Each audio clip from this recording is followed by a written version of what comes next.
Halo semuanya, kali ini kita akan bedah tuntas panduan resmi e-Rapor SD. Ini adalah sistem rapor digital yang baru untuk sekolah dasar di seluruh Indonesia. Yuk kita langsung lihat aja gimana sistem ini bekerja, mulai dari sisi admin sekolah sampai nanti rapornya diterima oleh siswa. Era rapor kertas itu kayaknya udah mulai kita tinggalkan ya. Nah, e-rapor ini adalah bagian yang penting banget dari transformasi digital di dunia pendidikan kita.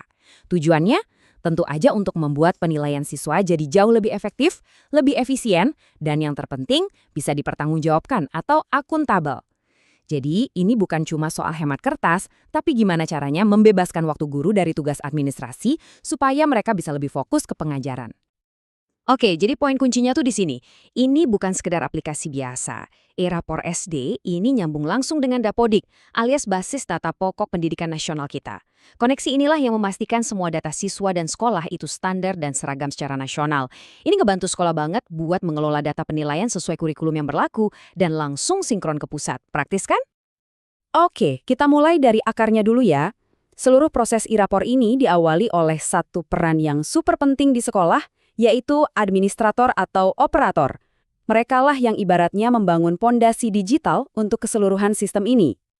Nah, ini dia nih ruang kontrolnya. Dashboard administrator ini jadi pusat kendali buat semua data inti sekolah. Integritas data itu dimulai dari sini. Jadi admin harus memastikan setiap guru, kelas, dan siswa itu datanya udah benar sebelum proses penilaian dimulai. Tugas seorang administrator itu fundamental banget. Merekalah yang narik data langsung dari Dapodik, buatin akun untuk semua guru dan siswa, ngatur data kelas, bahkan sampai urusan detail kayak upload logo sekolah. Intinya, mereka ini yang membangun tulang punggung digital sekolah, memastikan sistemnya siap dipakai sama guru-guru dengan data yang konsisten dan pastinya akurat. Nah, ini salah satu fitur yang menurut saya keren banget dan sangat praktis. Coba dibayangin, kalau harus upload ratusan foto siswa, satu persatu, wah bisa seharian. Dengan e-rapor, admin tinggal rename aja file fotonya pakai NISN siswa, lalu upload semuanya sekaligus, beres. Ini benar-benar contoh nyata gimana e-rapor itu dirancang untuk efisiensi. Pekerjaan yang tadinya makan waktu berjam-jam, sekarang cuma butuh beberapa klik. Sekarang kita geser ke pengguna berikutnya yaitu para guru. Peran mereka adalah memasukkan data akademik inti yang nantinya jadi isi dari rapor itu sendiri. Langkah pertama buat seorang guru adalah menetapkan tujuan pembelajaran atau TP. Nah, ini sebuah pergeseran yang penting. Jadi, bukan lagi cuma sekedar ngasih nilai akhir, tapi guru mendefinisikan dulu apa sih yang seharusnya dikuasai siswa. TP inilah yang nanti jadi dasar deskripsi di rapor. Jadi, orang tua bisa dapat gambaran yang jauh lebih kaya tentang apa kelebihan anaknya dan bagian mana yang perlu ditingkatkan. Sistem ini juga ngasih fleksibilitas yang luar biasa buat para guru. Mereka bisa pilih cara kerja mana yang paling nyaman. Mau input nilai langsung di aplikasinya? Bisa. Atau mungkin lebih suka kerja offline pakai Excel? Gampang. Tinggal unduh aja template-nya, isi, terus upload lagi. Fleksibilitas kayak gini penting banget buat memastikan semua guru mau dan bisa mengadopsi sistem ini dengan lancar. Oke, penting banget nih buat kita bedain dua peran ini. Guru mata pelajaran, itu fokusnya input nilai untuk pelajarannya sendiri.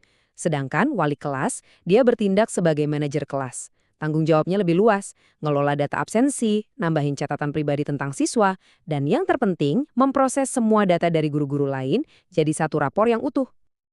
Yuk kita lanjut lihat gimana semua data tadi akhirnya menyatu. Sekarang kita fokus ke peran wali kelas yang bertanggung jawab buat perakitan akhir dan verifikasi rapor sebelum nanti dibagikan. Bisa dibilang, wali kelas ini adalah garda terakhirnya. Mereka harus memastikan semua kelengkapan rapor terpenuhi. Mulai dari rekap absensi, nilai ekskul, deskripsi sikap, sampai akhirnya menekan tombol proses data yang akan menggabungkan semua input dari guru-guru lain. Peran mereka ini krusial banget buat memastikan setiap siswa menerima rapor yang lengkap dan akurat. Nah, setelah semua kerja keras dari admin dan para guru, gimana sih hasil akhirnya kalau dilihat dari sudut pandang siswa dan orang tuanya? Yuk kita intip. Ini nih bagian yang paling memberdayakan menurut saya. Siswa itu nggak lagi pasif nunggu rapor fisik dibagikan. Mereka bisa login sendiri, lihat riwayat nilai mereka dari semester ke semester, dan bahkan download sendiri rapornya dalam bentuk PDF. Ini bisa menumbuhkan rasa kepemilikan atas proses belajar mereka dan tentunya membuka jalur komunikasi yang lebih mudah antara siswa, orang tua, dan sekolah. Jadi, e-rapor ini jauh lebih dari sekedar mengubah dokumen dari kertas ke digital ya. Yuk kita simpulkan, apa sih manfaat yang lebih besarnya dari sistem ini buat kemajuan sekolah? Dan gambar ini nunjukin kekuatan data dengan sangat baik. Di dalam e-rapor itu ada alat analisisnya, seperti grafik yang kita lihat ini. Para pendidik bisa langsung lihat tren dan statistik capaian siswa. Insight atau wawasan ini ngebantu banget mereka buat paham apa yang udah berhasil dan di mana area yang perlu perbaikan. Ujung-ujungnya bisa bikin keputusan yang berbasis data untuk ningkatin kualitas pembelajaran. Kutipan dari kata pengantar panduannya ini merangkum semuanya dengan sempurna. Tujuan utamanya adalah mendukung transformasi digital untuk pengelolaan hasil belajar yang lebih baik.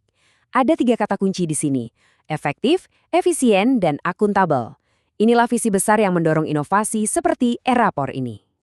Ini membawa kita ke sebuah pertanyaan penutup. Dengan adanya alat canggih yang bisa mengintegrasikan data, mempermudah administrasi, dan memberikan wawasan baru, kira-kira ke arah mana ya teknologi seperti e-rapor ini akan membawa pendidikan kita di masa depan? Sebuah hal yang pastinya menarik banget untuk kita pikirkan bersama. Terima kasih sudah menyimak.